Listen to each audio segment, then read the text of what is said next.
En el contexto del libro de Apocalipsis, cuando se habla de una guerra cósmica en donde usted y yo somos protagonistas, es muy importante poder identificar al enemigo, sus estrategias, aquellas formas que tiene para destruir especialmente el pueblo de Dios.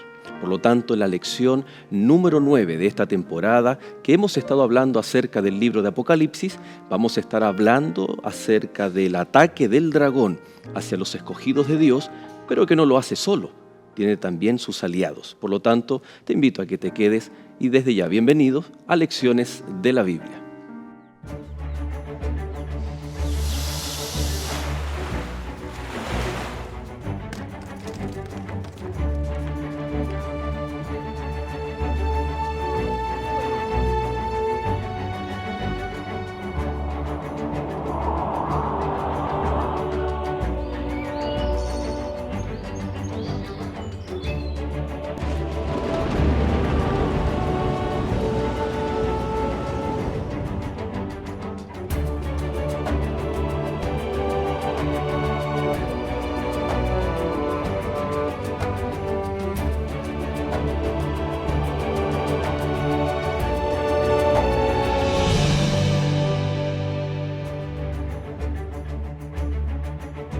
Entonces el dragón se llenó de ira contra la mujer y se fue a hacer guerra contra el resto de la descendencia de ella, los que guardan los mandamientos de Dios y tienen el testimonio de Jesucristo.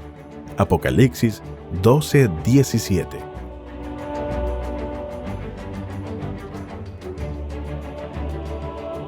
Y ya estamos comenzando este capítulo, una nueva semana junto a ustedes. Gracias, amigos de Nuevo Tiempo, por estar en nuestra sintonía. Hoy vamos a estar estudiando, conversando un tema muy especial.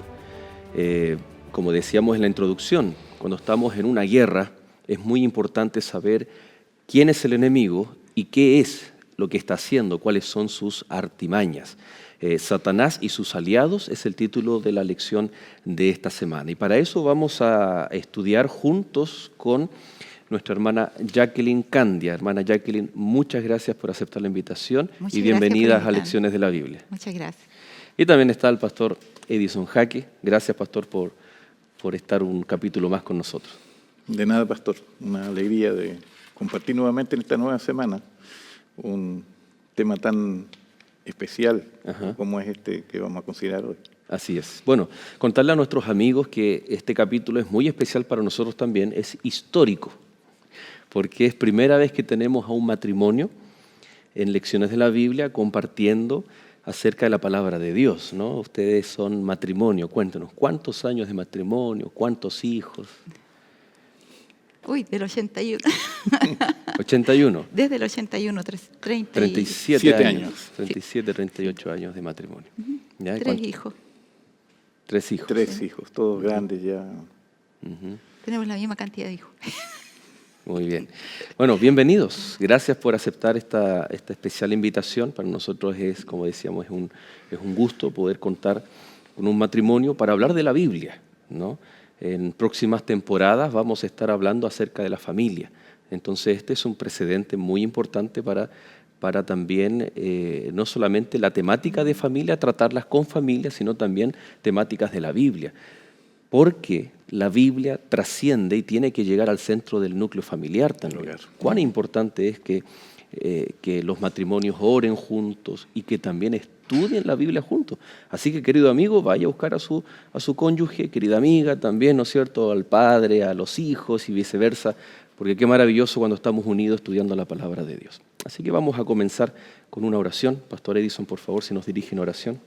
Vamos a orar. Buen Padre y amado Dios, gracias por este momento especial de estar aquí, Señor, y en forma particular, a través de Nuevo Tiempo, poder llegar a los hogares de nuestros amigos. Rogamos que tú bendigas a cada televidente, que bendigas, Señor, la vida de cada uno de ellos y también al considerar los pensamientos, las indicaciones, las amonestaciones, las promesas, Señor, que están en tu santa palabra. Ilustra nuestra mente en esta mañana para poder con precisión, poder entregar, Señor, estas verdades que tú nos has dado y poderlas compartir junto a nuestros amigos. Gracias, Padre, en el nombre de Jesús. Amén. Muy bien, hoy día nos vamos a centrar en el capítulo número 13 de Apocalipsis. Y el contexto, tal vez, para entenderlo de mejor manera, existen desde películas basadas en hechos de la historia real y, por supuesto, episodios en la historia, cuando naciones se han enfrentado, cuando alianzas entre países contra o versus otros. Es interesante que muchas veces la guerra puede llegar a terminar o un bando puede llegar a ser vencedora al descubrir, al identificar las estrategias de la guerra, las estrategias de ataque del enemigo. Podemos llegar a anular, a derrotar, etc. Como el libro de Apocalipsis nos está mostrando una batalla, una guerra. Recuerdan ahí que el último verso del capítulo 12, que básicamente es nuestra introducción, dice: y el dragón se fue a hacer guerra contra un pueblo especial, los escogidos de Dios. Por lo tanto, en el contexto de esta guerra, cuán importante es conocer, primero identificar al enemigo y después conocer también sus estrategias. En verdad estamos llegando, pastor, a un capítulo muy especial, muy especial. Usted conoce muy bien que a través de la estructura, como está escrito el Apocalipsis, aquí hay una estructura quiástica que llaman los teólogos, donde estamos en la parte más relevante, si podemos decir, o principal del conflicto entre el bien y el mal. Capítulos 10, 12, 13 y 14, más o menos, el centro neurálgico del gran conflicto. Entonces, y los demás serán las consecuencias que vamos a estar viendo durante las otras semanas. Así que esta lección de la Biblia es fundamental y es una gran realidad. Mientras nosotros podamos ir identificando cuáles son las estrategias del enemigo o cuáles son sus debilidades y dónde puede estar nuestra fortaleza, nosotros en el Señor también estaremos, por supuesto, ganando esa batalla y obteniendo esa victoria. Siempre y cuando estemos atendiendo a los consejos, advertencias y llamados que el Señor nos hace en su palabra, porque podemos conocer todo, pero si nuestra vida no va en dirección a toma de decisiones diariamente y ser fieles al Señor, una convicción de fidelidad, nos quedamos en un mero estudio, especialmente el libro de Apocalipsis. La palabra de Dios dice: el secreto de Jehová es para los que le temen y a ellos dará a conocer su alianza o su pacto. Y en realidad es así. Podemos estudiar mucho, pero si no estamos caminando en comunión con la voluntad de Dios cada día, el Señor no nos va a dar más luz. La verdadera luz proviene de la revelación interna del Espíritu Santo mediante la palabra de Dios. O sea, no viene de lo que otros dicen, sino que viene de lo que Dios nos ilumina al ver en su palabra y al ver especialmente en Apocalipsis el cumplimiento de las cosas que Dios predijo con tanta exactitud y que nunca fallaron. Así que si nunca fallaron, nunca fallarán. Y especialmente que en este capítulo vamos a ver profecía o elementos proféticos que aún están por eventos que aún están por suceder en el futuro. Exacto. Y nuestra garantía es que todo lo que fue anunciado en el pasado ya tiene un cumplimiento. Tenemos en el plan de salvación la divinidad que juega un papel trascendental, el Padre, el Hijo y el Espíritu Santo. 3 personas divinas. En el contexto de la falsificación que Satanás hace a todo lo que tiene que ver con Dios. El capítulo 13, ¿qué nos está revelando con respecto a la falsificación como estrategia del enemigo de Dios?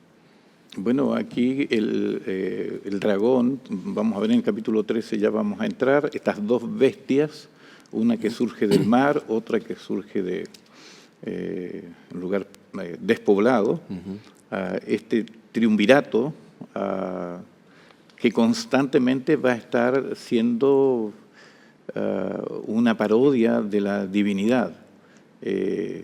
Incluso cuando vamos más adelante, nos vamos a dar cuenta que esta segunda bestia que se va a transformar en un falso profeta pero que aquí en el capítulo 13 hace descender fuego del cielo. Que era una Sí. señal clara en el Antiguo Testamento, una manifestación divina. Correcto, y es imposible no pensar en un profeta que descendió fuego del cielo, que un profeta verdadero, un profeta que transmite la palabra de Dios, el mensaje de Dios, como es el caso de Elías, ¿no? Entonces aquí hay una imitación, una parodia de lo que Dios hace y constantemente lo vamos a encontrar. Vamos a encontrar esto a través de cada uno de los capítulos. Este dragón, que en el verso 9 del capítulo 12 dice que es la serpiente antigua, el adversario, Satanás, dice que engaña al mundo entero. Y queda solamente esa descripción, ¿no?, de su accionar, engaña al mundo entero. Y el capítulo 13 viene a responder a la pregunta ¿cómo engaña al mundo entero? Así que este dragón no trabaja solo, falsifica, ¿no es cierto?, o tiene su propio triunvirato, esta alianza para imitar estas tres personas de la divinidad que están presentes en la Biblia. ¿Mm? Sí, tenemos acá algo interesante, porque el capítulo 13, los versículos 1 al 7, va siguiendo, y el 8, en cierta forma, van siguiendo lo que fue. Todos los verbos casi están en pasado. Ya habla de, por ejemplo, quizá para que un poco adoraron al dragón, hablaba grandes cosas, le dio su poder y su trono, se le permitió hacer, todo es pasado. Sin embargo, de los versículos 9 más bien en adelante, comienza a hablar ya más en presente y futuro, hasta llegar al final, hasta el verso 18. Entonces se va viendo cómo esto va teniendo un seguimiento histórico, digamos, cronológico en el tiempo, aun cuando los eventos a veces no se relatan uno tras otro, porque se sigue un principio de clímax, anticlímax, donde se narra primero el resultado final y luego se explica cómo fue. Sin embargo, todo va teniendo una progresión hacia el futuro. Y eso es interesante porque es uno de los métodos que tenemos que respetar para poder comprender adecuadamente el Apocalipsis. Correcto. Un método histórico-gramatical. Bueno, vamos viendo entonces, porque aquí vemos en el capítulo 13 dos bestias, y como usted bien dice, ¿no?, una llega o actúa de forma bien clara o bien portentosa hasta cierta época que ya hemos mencionado, el término de estos 42 meses o 1260 días, que son años, y después aparece otra. Entonces tiene una aplicación histórica muy importante. ¿Les parece si vamos entonces al capítulo 13 del libro de Apocalipsis, donde Juan dice, me paré sobre la arena del mar, recordando, interesante, que él estaba en una isla. Él interactúa con esta visión y vi subir del mar una bestia que tenía 7 cabezas y 10 cuernos, y en sus cuernos 10 diademas, y sobre sus cabezas un nombre blasfemo. Y la bestia que vi era semejante a un leopardo, y sus pies como de oso, y su boca como de león, y el dragón le dio su poder y su trono y grande autoridad. Hasta ahí vamos a dejar porque son las descripciones, después viene, ¿no es cierto?, lo que le ocurre, lo que hace, etc. Pero tenemos entonces el dragón, que aparece en Apocalipsis 12. Bien identificado, ¿no? Bien identificado, y de hecho el texto es claro. El dragón, la serpiente antigua, que se llama Diablo y Satanás. Entonces, ante la pregunta, ¿cómo ataca? ¿Cómo hace guerra? ¿Cómo se aira? ¿Cuáles son sus artimañas? El capítulo 13 viene a responder, y que surge una bestia en donde el dragón le da su poder. La pregunta es, estas características, ¿qué están representando y en última instancia qué poder están mencionando? Sí, hay un pequeño detalle importante. En el primer versículo, cuando dice, en la mayoría de las versiones dice, me paré sobre la arena del mar, tengo acá yo el siguiente dato, dice, me paré, la evidencia textual se inclina por la variante, y él se paró. Viene del capítulo anterior, el 12-17, cuando está hablando del dragón que se llenó de ira contra la mujer. Entonces, eso está en la Biblia de Jerusalén, Nácar, Colunga y otras. Entonces, al parecer, una descripción más correcta, más exacta, sería que el diablo, ¿no es cierto?, estaba como esperando dar a luz y recibir a su hijo que nacía, ¿no? Y se para ahí, y entonces Juan ve que sale una bestia del mar, a la cual el diablo le va a dar, ¿no es cierto?, algunas atribuciones, algunos la va a habilitar para que haga la tarea que él quiere hacer, pero la va a hacer por medio de otro, no la va a hacer él personalmente, ¿no? 7 cabezas y 10 cuernos. Ahora, aquí se revela, pastor, nuevamente la estrategia del enemigo, porque es lo que queremos ver. Cómo va a trabajar Satanás, cómo va a trabajar el dragón, porque nunca lo vemos. Alguien, y las personas a veces no creen, dice, porque nunca han visto a Satanás. Entonces, ¿dónde está? ¿Cuál es su método de trabajo? De la misma forma que en el jardín del Edén. Entonces, Satanás va a tener, como mencionamos esta semana, sus aliados y va a trabajar a través de ellos. Y eso es lo que este capítulo nos va a mostrar, ¿no? Estos dos aliados, en esencia, en primer lugar acá. Y que la historia ratifica, ¿no? Pero que es el dragón actuando a través de ellos. Sí. Porque le da su trono, le da su poder, le da su autoridad. Acá hay otra cosa interesante de lo que mencionamos delante, porque como Satanás va haciendo, como decía él, una parodia de Cristo, porque siempre ha sido, la maldad es necia, ¿no? Porque en el fondo, porque la envidia que le tiene a Cristo, que ha sido lo que ha motivado el gran conflicto, en esa envidia, él siempre lo está imitando. Y se supone que uno no imita al enemigo, pero eso es lo que hace Satanás constantemente. Y aquí pareciera estar todo retratado de esa forma. O sea, por ejemplo, tenemos sí el contrario, porque, por ejemplo, Jesús, cuando viene a redimirnos, viene del cielo. El Padre manda a su Hijo del cielo para ver lo que va a hacer su Hijo acá en la tierra. Pero acá Satanás recibe a su Hijo del mar. Y el mar simboliza, como tenemos más adelante, Apocalipsis 7:15, multitudes, naciones, muchedumbres. Entonces sale de la tierra el apoyo que Satanás va a tener, es infinitamente inferior al que Cristo tiene. ¿Se fijan? Pero igual es una especie de imitación. Y todas sus acciones en el capítulo 13 están hechas por medio de agentes humanos. Para Apocalipsis existen dos tipos de corona.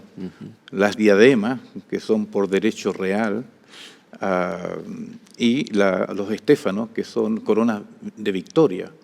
Y la bestia aquí no lleva estéfanos, pues no ha obtenido victorias. El dragón le dio su poder, su trono y su autoridad. Por eso lleva este tipo de corona. Vamos a, tal como lo hemos hecho en otras ocasiones, en otros capítulos, cuando vamos hablando de estos desarrollos o etapas históricas, a identificar de qué poder se trata, esta bestia, quién es, qué hace, en función, ¿no es cierto?, de este poder que el dragón le da. Queridos amigos, nos separamos un instante, usted pronto volvemos, usted no se separe.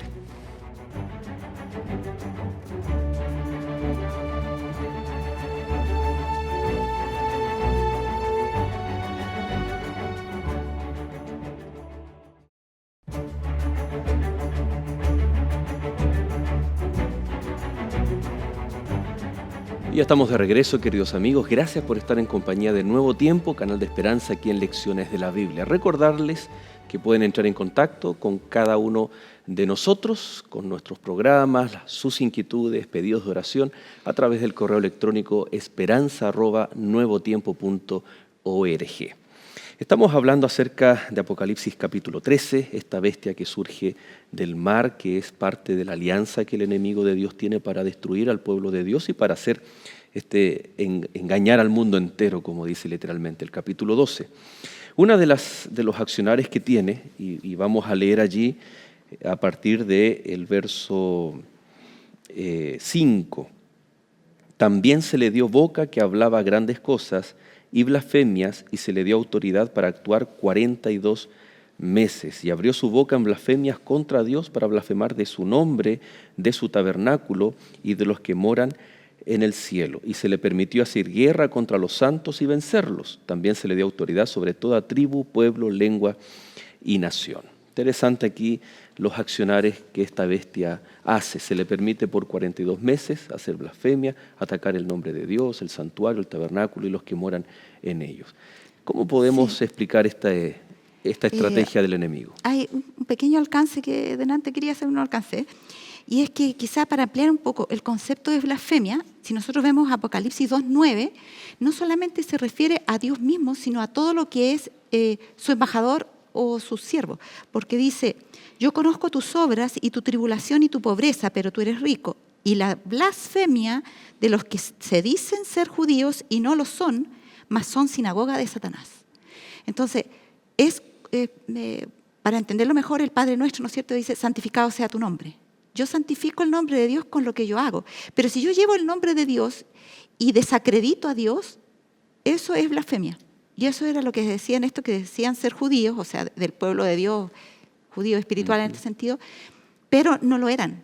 Entonces desacreditaban el nombre de Dios. Entonces blasfemia es un concepto muy amplio que no solamente tiene que ver con decir que Dios es malo, sino que también cuando atropellamos todos los medios que Él ha instituido para hacernos llegar su revelación. Cuando lo que hacemos es diferente de lo que decimos ser. Al hacer eso, al hacer eso, ¿no es cierto? Claro, le damos mala fama a Dios, por decirlo de alguna forma. Correcto. ¿Tiene algo que ver con los 1260 días que ya hemos hablado? Hagamos un poquito de historia, muy breve. Surge el cristianismo, está el Imperio Romano. Los primeros cristianos van a venir del judaísmo, prácticamente todos los apóstoles eran judíos, el Señor. Comienzan a tener dificultades los cristianos con el imperio. Hay emperadores que comienzan a exigir ser adorados como Dios, como Diocleciano. Antes de él ya había habido uno. La iglesia comienza a ser perseguida, pero la iglesia comenzó a crecer mucho, porque a medida que se esparcía la diáspora no judía, sino del cristianismo mismo, hizo que la iglesia creciera mucho. Por allá por el 330 aproximadamente, después de Cristo, muy luego, tenemos aquí a Constantino, que en ese año Constantino va a trasladar su sede desde Roma hacia Oriente, va a una ciudad muy particular, hacia Bizancio. Bizancio es una ciudad que había sido conquistada por un griego en el siglo VII a.C., por Bizante, por eso se le puso Bizancio. Y Constantino traslada su capital entonces a Bizancio y le cambia nombre y le pone Constantinopla, su nueva Roma, ¿no? Y deja en Occidente al Papa, líder de la iglesia en ese entonces, para administrar no solamente los aspectos religiosos, sino también políticos. Pero comienza a haber una situación complicada entre Oriente y Occidente, que no es el tiempo para quizás explicarlo en este momento. Pero estas diferencias políticas se traspasan también a diferencias en el área religiosa y espiritual. A tal extremo entonces que estas diferencias llegaron a producir un cisma, como se conoce, en el año 1054. Entonces la Iglesia, en este caso católica apostólica romana, se divide en dos. Tenemos entonces la Iglesia católica apostólica romana con sede en Roma y tenemos la Iglesia católica ortodoxa con sede en Constantinopla, nombrando allí un patriarca. Esta ciudad, Bizancio, que después se le cambia el nombre y se pone Constantinopla, hoy día se llama Estambul, en Turquía. Estamos hablando de Turquía. Entonces, esto es muy importante, porque si uno va a los Países Bajos, uno va a Rusia, uno va a Grecia, la iglesia oficial no es la Iglesia Católica Apostólica Romana, sino la Iglesia Ortodoxa. Entonces, se produce este cisma. Estoy mencionando esto como se va a traspasar entonces desde el Imperio Romano hacia el cristianismo estos poderes que menciona acá y cómo se va a constituir este poder que está mencionado en el capítulo 13. Y que el año 538 es crucial. Siguiendo esta línea histórica, ¿qué es lo que ocurre en ese año? ¿Por qué es importante para el inicio de los 1260 días o, como dice Apocalipsis 13, estos 42 meses? Sí. ¿Sabe? Quizá yo traje aquí un gráfico que nos puede dar la perspectiva más completa, porque lo que yo encuentro muy lindo de Apocalipsis es que el Señor nos va dando pistas muy claras para que vayamos enlazando una cosa con la otra y nos vamos a dar cuenta que el libro de Daniel está muy íntimamente relacionado con Apocalipsis. Si bien es cierto, todos los libros de la Biblia están relacionados con Apocalipsis, no podemos comprender Apocalipsis sin echar mano del Antiguo Testamento. Por eso muchas religiones que no usan mucho el Antiguo Testamento se quedan fuera de la comprensión de Apocalipsis. Pero especialmente el libro de Daniel tiene mucho que decirnos. Y aquí va enlazando una profecía de tiempo. Esta profecía de tiempo que empieza en el 538, como usted decía, es muy importante. Mire, yo les voy a mostrar esto porque para poder comprender bien esta profecía, yo traje este gráfico porque de memoria los números como que a veces cuesta captar. En profecía, un día profético equivale a un año real. Claro. Y los meses son de 30 días. Habría que ver textos en Génesis, en Levítico, y tenemos ahí, por lo menos en cuanto al principio día por año, que le llamamos nosotros, que un día es un año. Yo cité, no puse el número 1434, ese está acá, sino que hay otro que vamos a ver enseguida eso. Pero miren, este periodo de tiempo, ahí menciona 42 meses que va a actuar esta bestia. Pero resulta que hay distintos parámetros de tiempo y todos calzan a la perfección. Los 42 meses se mencionan en Apocalipsis 11.2 y Apocalipsis 13.5. Y en ambos contextos se describe el mismo tipo de accionar, el mismo tipo de obra del mismo poder, que también se encuentran acá mencionados bajo el parámetro de tiempo de 1260 días en Apocalipsis 11.3. Si nuestros televidentes le pueden sacar una fotito a lo mejor a esto para que lo estudien con más calma después. Apocalipsis 11.3 y 12.6, ahí están como esos mismos 42 meses, pero como 1260 días. Y este otro parámetro de tiempo, que es tiempo, tiempos y medio tiempo, eso lo encontramos, y aquí viene lo interesante. Aparte de Apocalipsis 12.14, también está en el libro de Daniel. Daniel 7.25 y 12.7. Entonces, quiere decir que si nosotros queremos saber más de este poder, podemos ir a buscarlo en estos textos en el libro de Daniel. En el libro de Daniel habla mucho de este poder. Y todo lo que iba a hacer, 7.25, pensará cambiar los tiempos y la ley, y serán entregados en su mano hasta tiempos y la mitad de un tiempo. Y vamos a saber que cuando leemos eso también podemos relacionarlo con los lugares donde se nos menciona 42 meses y con los lugares donde se nos menciona 1260 días. Pero no termina ahí eso, porque el Señor le gusta darnos más exactitud y para que podamos comprobar. Acá tenemos el otro gráfico que nos explica. Ahí estaba lo que les decía, ¿ves? Tenemos, números 14.34, Ezequiel 4.6 y un texto del Nuevo Testamento que el Señor mismo Jesús está aplicando el principio día por año, que está en Lucas 12.32 al 35, cuando Él está hablando de su misión y le dice, id y decida esa zorra por Herodes, que le decían, te quiere matar. Yo empiezo y hago milagros hoy, mañana y al tercer día soy consumado. Y está hablando de 3 años en ese momento, porque ya llevaba un tiempo ya. No está hablando de 3 días, le quedaba todavía tiempo, ¿no?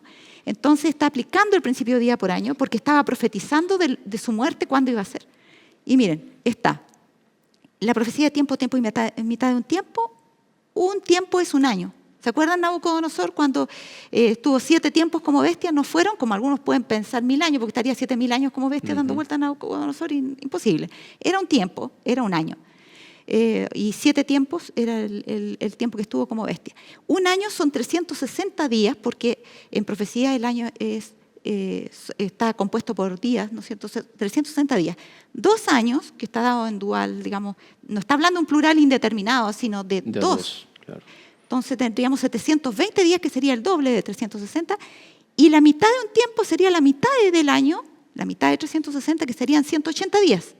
Si sumamos todos estos días, ¿qué cantidad nos da? 1260 días, igual que el otro, ¿se fijan?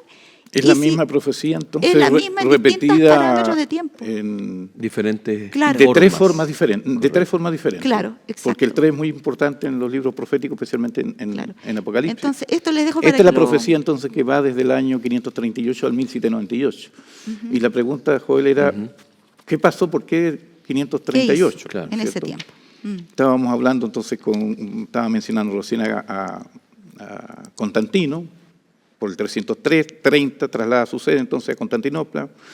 Constantino se convierte al cristianismo, el cristianismo crece mucho a pesar de las adversidades, de las persecuciones incluso del imperio hacia el cristianismo. Después entonces tenemos un poco más adelante, por allá por el 500, a Justiniano, y en este periodo, en el 538, se va a despejar todo impedimento, de manera que la Iglesia en esta época va a tener el poder político, el poder religioso y el poder económico, incluso en aquel entonces. Entonces, las invasiones bárbaras que estaban complicando, especialmente las arrianas, fueron derrotadas, y de ahí en adelante entonces tuvo su plena soberanía para administrar de acuerdo a lo que ellos estimaron conveniente. Y si ahí contamos, a partir de ese año, de la supremacía papal, los 1260 años proféticos, como bien la hermana aquí estaba, hermana Jacqueline, explicando, llegamos a el verso 3. 1798. Que dice, vi una de sus cabezas como herida de muerte, pero a la vez su herida mortal fue sanada y se maravilló toda la tierra en pos de la bestia. ¿Hay algún episodio histórico en donde al cumplirse los 1260 años ocurre históricamente y que represente y refleja una herida de muerte? Aquí nuevamente tenemos otra imitación o una alusión a la muerte y a la resurrección de Cristo, ¿no? Sí, efectivamente, en 1798 es cuando el general Berthier, por orden de Napoleón, va a tomar prisionero al Papa Pío VI, lo destierra a Valencia y muere en el año siguiente. Tal vez, perdón, al inicio de este periodo se le da todo el poder y la autoridad, la supremacía, y al finalizar es el efecto inverso, ¿no? Correcto. Por las consecuencias que ocurrieron de ese poder también y el uso que se hizo de ese poder. Entonces tenemos esta herida a este poder político-religioso ya en ese momento. De hecho, hoy día el Vaticano es un poder político-religioso. El nuncio hoy día en nuestro país y en cualquier lugar no es solo un líder espiritual, sino es un líder político, porque el Vaticano es un Estado.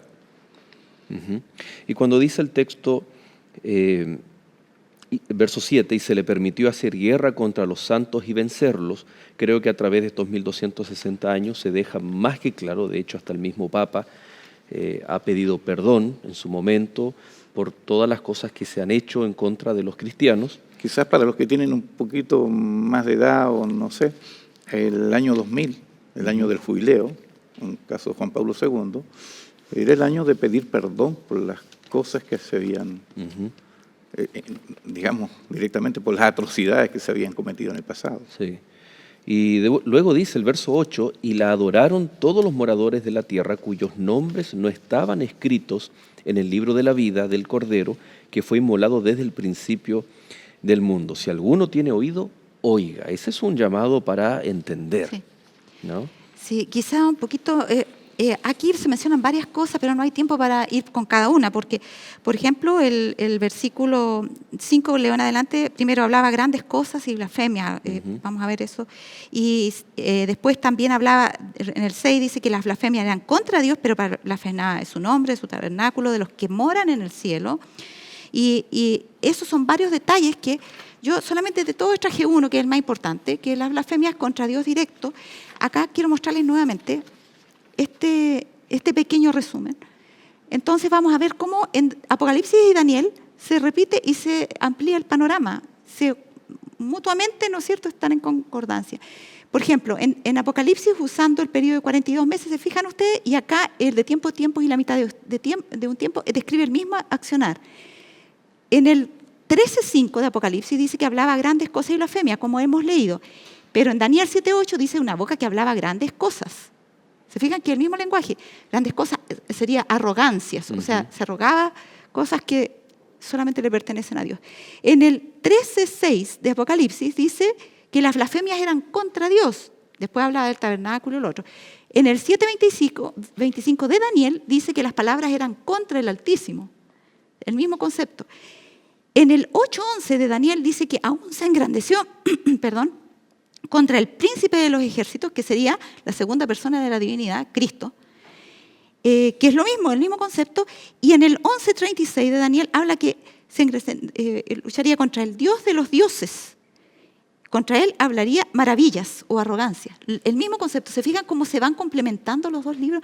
Yo los animo a que estudien esto con los dos libros en conjunto para que tengan un panorama muy amplio de lo que esto significa. Ahora, vamos a ver ya en el último bloque la siguiente bestia, pero ojo, no es que en 1798 se solucionan los problemas y de ahí en adelante este poder cambia, ¿no? Resurge de nuevo. Resurge, al contrario, ahora es adorado todos los moradores de la tierra y sigue actuando, pero ahora a través también de una alianza, de un tercer poder o bestia, como dice Apocalipsis 13, que la vamos a continuar estudiando en el siguiente bloque. Vamos a hacer una pausa y ya volvemos.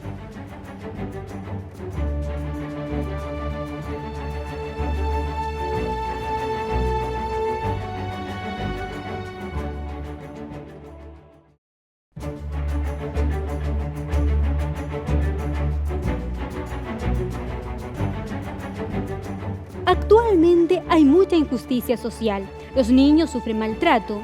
Se discrimina por raza, edad y sexo. Las personas adineradas se enriquecen a costa de los pobres. Personas inocentes pagan condenas que no merecen y la lista suma y sigue.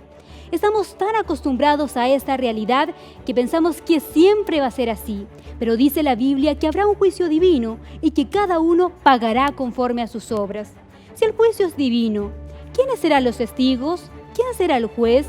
¿Quién será el abogado que nos va a defender? ¿Y por qué ley seremos juzgados? Estas y otras preguntas podrás responder mediante esta revista de estudio llamada La Biblia Habla. Para solicitarla, llama a los números que aparecen en pantalla o escríbenos a nuestro correo electrónico y la recibirás de forma totalmente gratuita. Continúa la compañía de Nuevo Tiempo, Canal de Esperanza.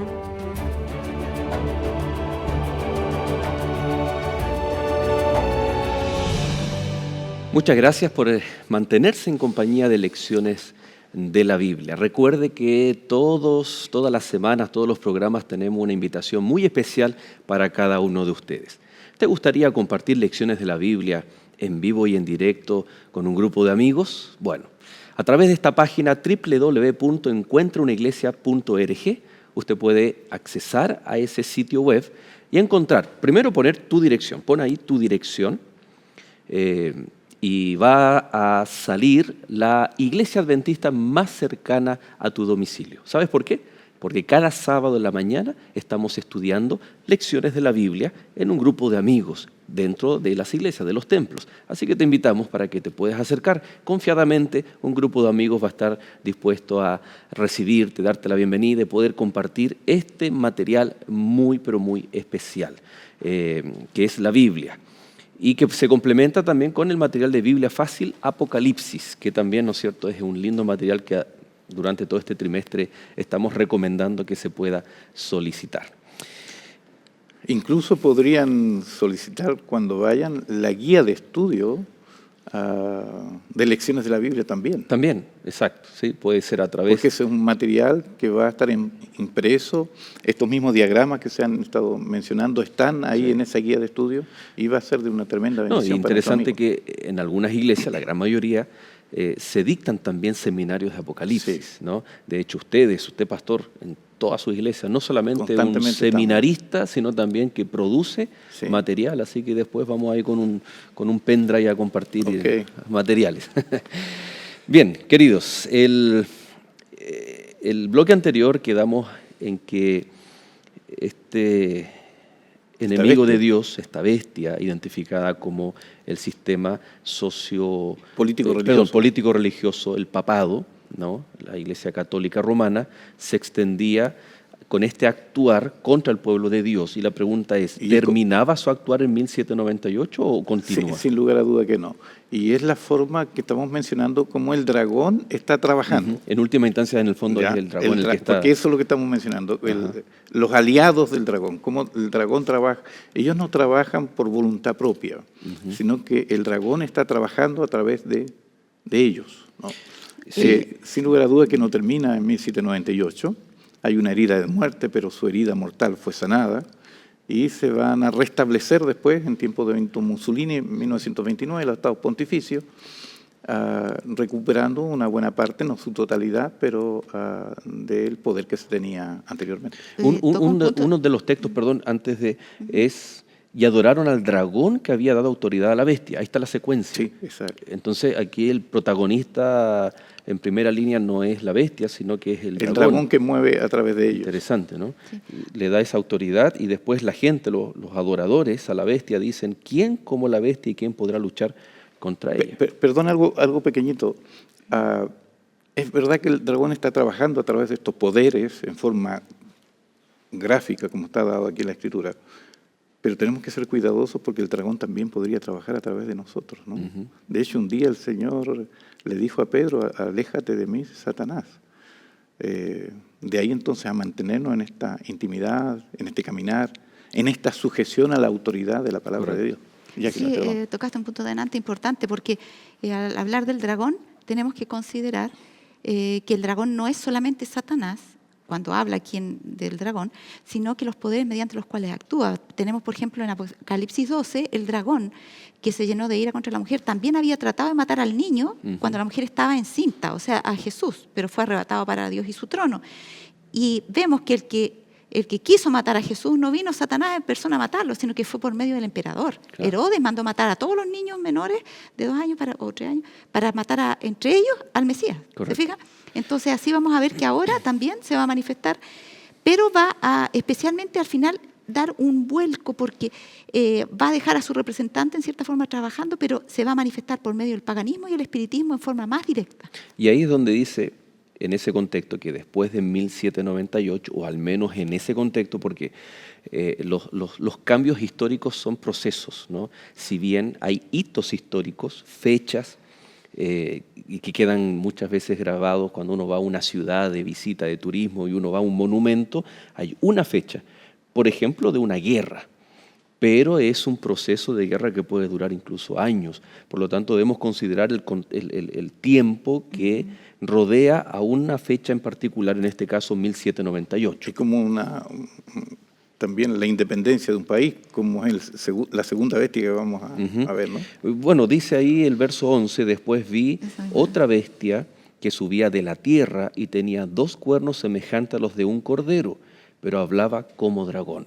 En un solo verso, sí. Mucha información. Sí. ¿Cómo podemos ir resumiendo estas características? Una bestia que surge después de este periodo.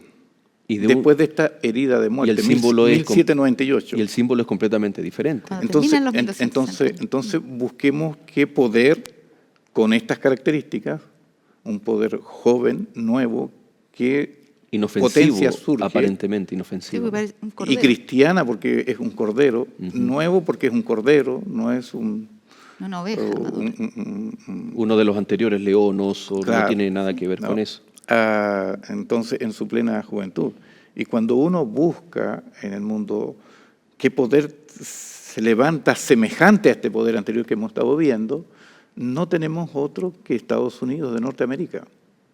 1776, la independencia, 1789, la Constitución de Estados Unidos, y un poder que ejerce una influencia tremenda en el mundo entero. Vemos cómo Estados Unidos rápidamente se convirtió en una gran potencia, ¿no? Interesante la actitud que debemos tener ante la profecía bíblica. Incluso un país muy joven, un cordero, como se menciona acá. Estados Unidos, recién se mencionaba, una nación que se forma con un concepto de libertad, de independencia, de separación entre iglesia y Estado, un cordero con 2 cuernos, con 2 poderes, demócrata y republicano. Es imposible negar que la profecía no se esté aplicando a este poder. Ahora, es decir, en el tiempo del fin tendremos entonces 2 grandes poderes. Sí. ¿Cómo los Estados Unidos se relaciona con el papado para ejercer la autoridad de la primera bestia? ¿Cómo nosotros podemos plantear eso en nuestros días? Ellos aprendieron de su mamita las mismas costumbres. Entonces ellos, escapando del autoritarismo, llegaron a ser autoritarios. Ahora ha decrecido un poco, pero nuevamente comienza a empezar a hablar más fuerte, ya a sacar sus gallitos, el dragón empieza a hablar.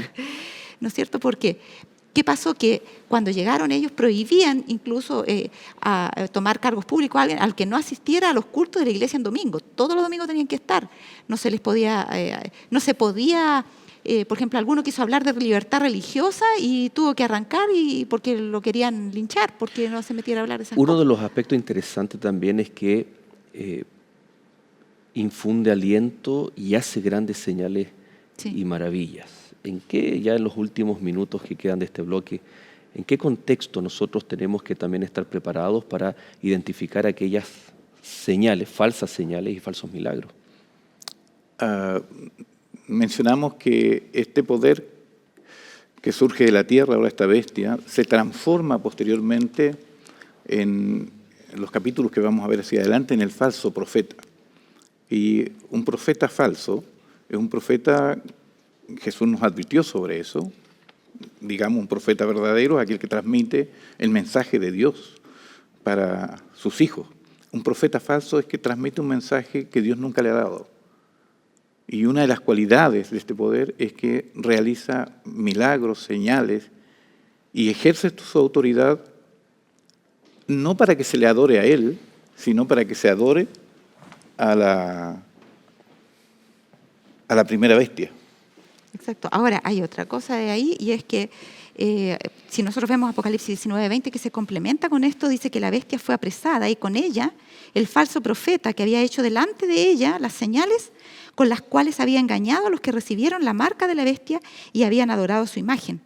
Entonces, ¿qué está diciendo aquí? Que hay un afán de engañar por medio de cosas que atrapan los sentidos. Y ahí tenemos también, ya que el protestantismo apóstata, que tiene una influencia tremenda en estos poderes. En verdad hay mucho todavía que estudiar, pero lamentablemente, amigos, el tiempo se nos ha ido. Sí. Les desafiamos para que ustedes sigan investigando, pero nuestro pastor Joel ya tiene preparado el resumen de esta lección. Pastor, ¿qué tiene para decirnos? Muchas gracias, pastor. Bueno, recordándole la invitación de reunirnos cada día sábado en la mañana ahí en www.encuentreunaiglesia.org.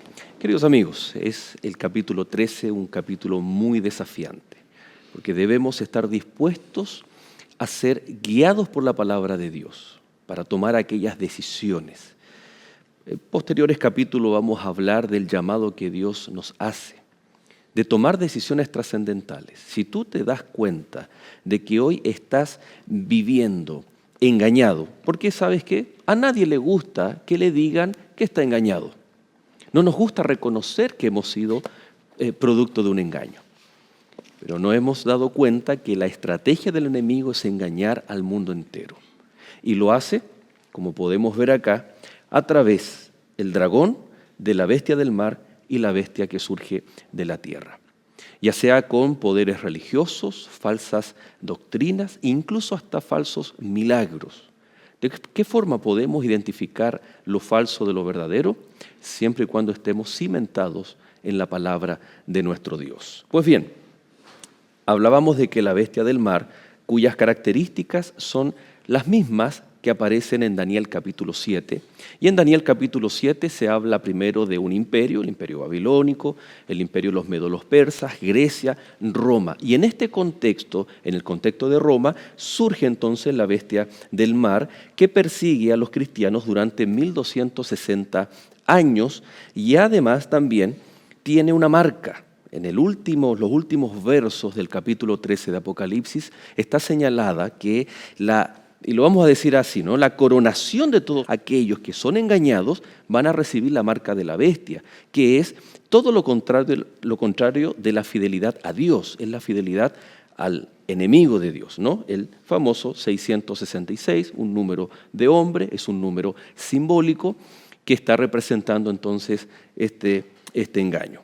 Pero la bestia del mar no trabaja sola, sino que históricamente, después que tiene este clímax, este apogeo histórico, surge la bestia de la tierra, cuyo comienzo es inofensivo, es un comienzo de esta nación, de este poderío cristiano, es un refugio para el cristianismo, pero termina hablando como dragón en esta sociedad que tiene también con la bestia, porque infunde aliento para que los moradores de la tierra adoren la imagen de la bestia. Se habla entonces, aquí ustedes pueden ver, es un protestantismo apóstata. ¿Por qué se refiere de un protestantismo o un cristianismo apóstata?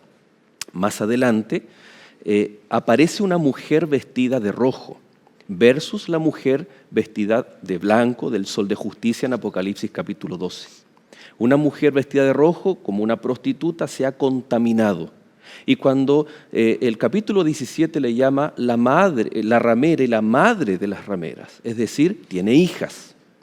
Toda iglesia que no guarde los mandamientos de Dios y que pretenda, por ejemplo, acá tenemos el cristianismo o el protestantismo, pero que se asocia conceptos como ecumenismo, no solamente de estar junto a, sino compartir los credos, los dogmas, las creencias con la bestia del mar, se transforma entonces en este protestantismo apóstata que va a ser uno de los elementos para perseguir en los eventos finales a la iglesia de Cristo. Y obliga entonces que se adore la imagen de la bestia y como consecuencia se recibe la marca de la bestia.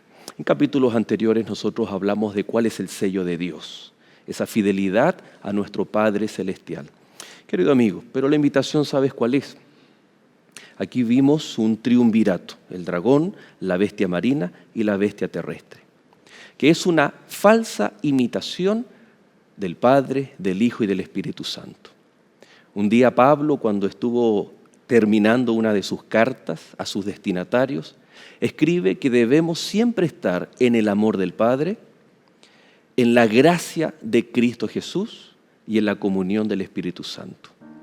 Haz del Padre, del Hijo y del Espíritu Santo lo más importante en tu vida, a través de su palabra, y de esa forma poder alejarnos de los engaños del enemigo.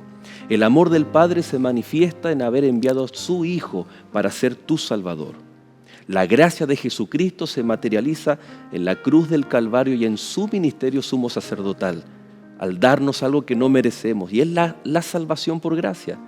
Y el Espíritu Santo nos invita a estar en comunión con Él, para que nuestra vida pueda reflejar lo anterior, el amor del Padre y la salvación por gracia de Cristo Jesús.